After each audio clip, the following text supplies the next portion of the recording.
फरवरी 2022 को भारत ने जब स्वर कोकिला को विदाई दी तब पूरे देश की आंखें नम थी। हर कोई लता जी के जीवन से जुड़ी घटनाओं को याद कर रहा था और उन्हें श्रद्धांजलि दे रहा था। लता मंगेशकर अपने भाई बहनों में सबसे बड़ी थी और पिता के मृत्यु के बाद घर संभालने की जिम्मेदारी लता जी ने अपने कंधों पर ले ली। आशा भोसले और लता मंगेशकर बहनें थी जिन्होंने फिल्म इंडस्ट्री ही नहीं बल्कि पूरी दुनिया को अपनी आवाज का मुरीद बना दिया। स्वर कोकिला लता जी के जीवन से जुड़े कई महत्वपूर्ण तथ्य हैं जिन पर बात होना बहुत ज़रूरी है। आज मैं आपको स्वर कोकिला जी के जीवन से जुड़ी कुछ शानदार बातें बताऊंगा। तो आइए हम जानते हैं लता जी की कहानी। इस वीडियो में आपको बताने वाला हूं लता मंगेशकर जी के जीवन से जुड़ी कुछ शानदार कहानियां जो आपको इंस्पायर करेंगी। बने रहिए मेरे साथ अंत तक इस वीडियो में। चैनल को सब्सक्राइब कीजिए, वीडियो को लाइक कीजिए, शेयर कीजिए। चलिए शुरू करते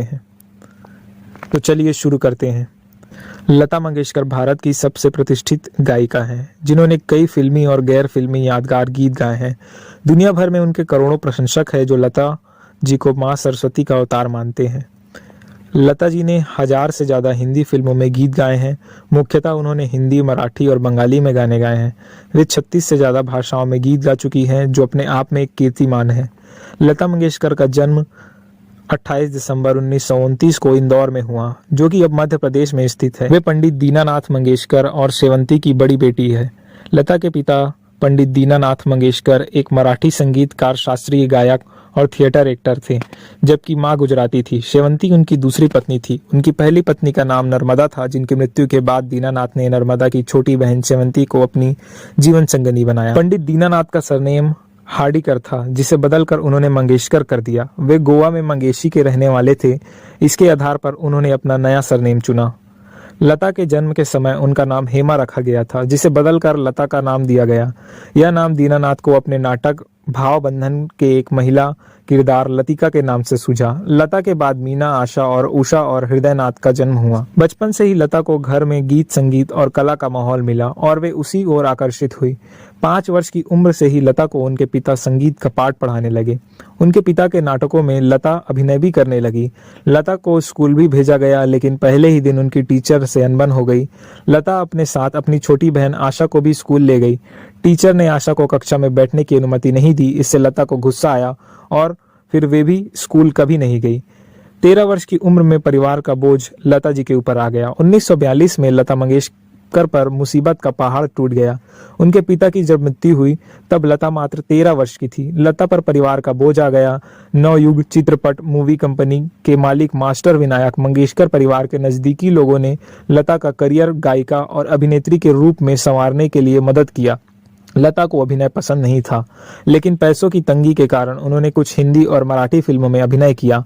मंगला गौर 1942 में, मांझे बाल 1943, गजभाव 1944, बड़ी माँ 1945, जीवन यात्रा 1946 जैसी फिल्मों में लता ने छोटी मोटी भूमिकाएं अदा की।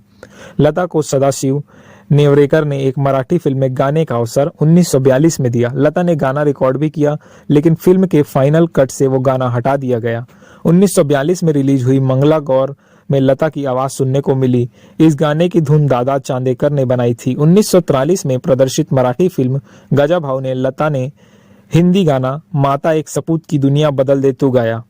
1945 में लता मंगेशकर मुंबई शिफ्ट हो गई और वहां इसके बाद उनका करियर आकार लेने लगा। वहां पर उन्होंने भिंडी बाजार घराना के उस्ताद अमन अली खान से भारतीय शास्त्रीय संगीत सीखना शुरू किया।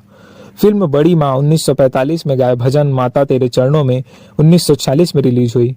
आपकी सेवा में लता द्वारा गाए गीत पालू करजोरी ने लोगों का ध्यान लता की ओर खींचा।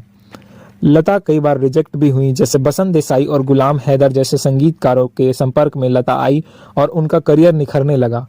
लता के गुलाम हैदर मेंटर बन गए। वे लता को दिग्गज फिल्म निर्माता शशधर मुखर्जी के पास ले गए, जो उस समय शहीद नामक फिल्म बना रहे थे। हैदर ने लता को लेने की सिफारिश मुखर्जी से की। लता को सुनने के बाद मुखर्जी ने यह कहते हुए लता से इनकार कर दिया कि लता की आवाज बहुत पतली है।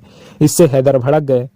वे लता की प्रतिभा को पहचान चुके थे। उन्होंने कहा कि आने वाले दिनों में लता छा जाएगी और ये सारे निर्माता निर्देशक लता के चरणों में गिरकर लता से अपनी फिल्मों में गाने की मन्नत करेंगे। गुलाम हैदर ने लता से मजबूत 1948 में एक गीत दिल मेरा तोड़ा मुझे कहीं का ना छोड़ा गवाया। यह गीत लता का पहला हिट माना जा सकता है।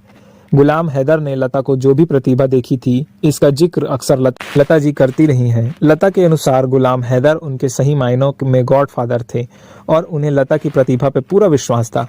खुद की शैली लता जी ने विकसित की। लता जब पार्श्व गायन के क्षेत्र में अपना करियर बना रही थी, तब नूरजहां, शमशाद बेगम जैसी गायिकाओं का बोलबाला था।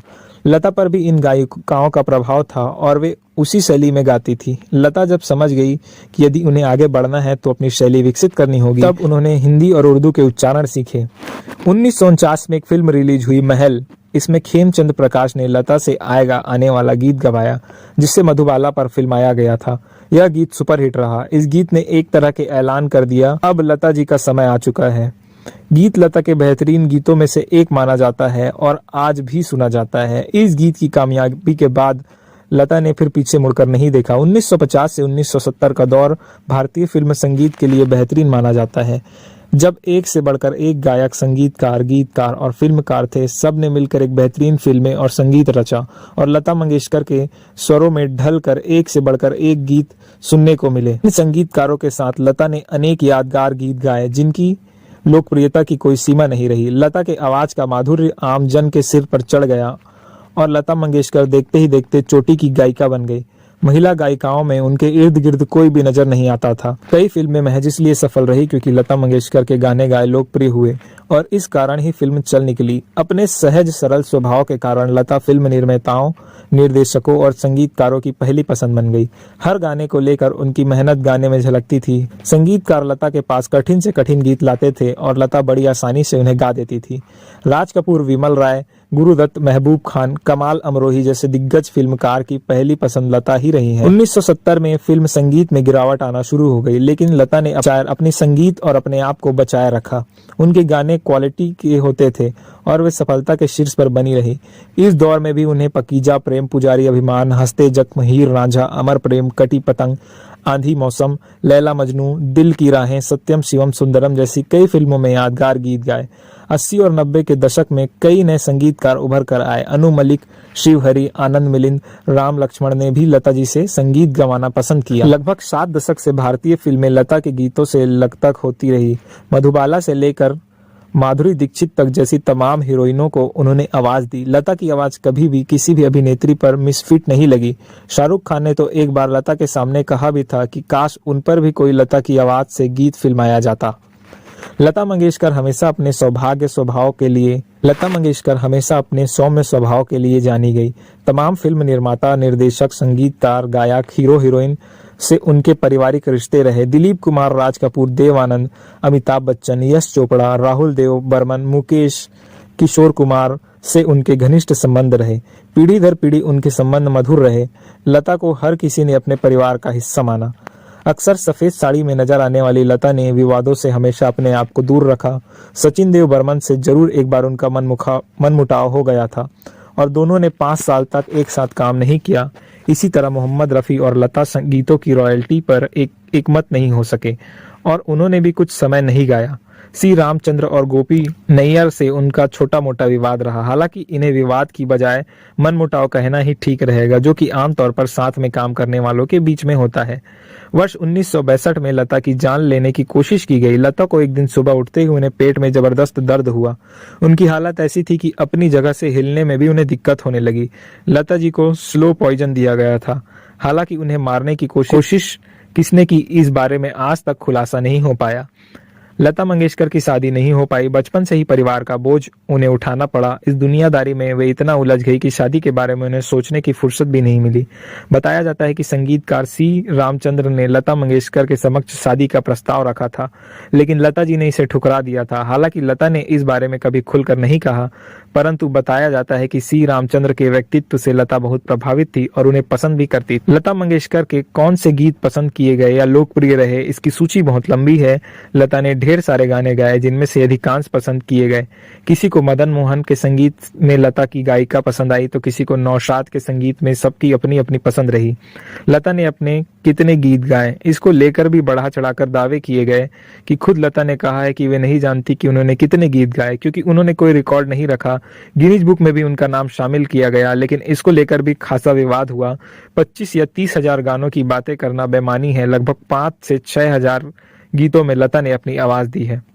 लता मंगेशकर को ढेरों पुरस्कार और सम्मान मिले, जितने मिले उससे ज्यादा के लिए उन्होंने मना कर दिया। भारत रत्न से सम्मानित स्वर कोकिला कही जाने वाली विश्व प्रसिद्ध गायिका लता मंगेशकर अब नहीं रही। 6 फरवरी 2022 को 92 साल की उम्र में उन्होंने मुंबई के ब्रीच कैंडी अस्पताल में आखिरी सांसें ली।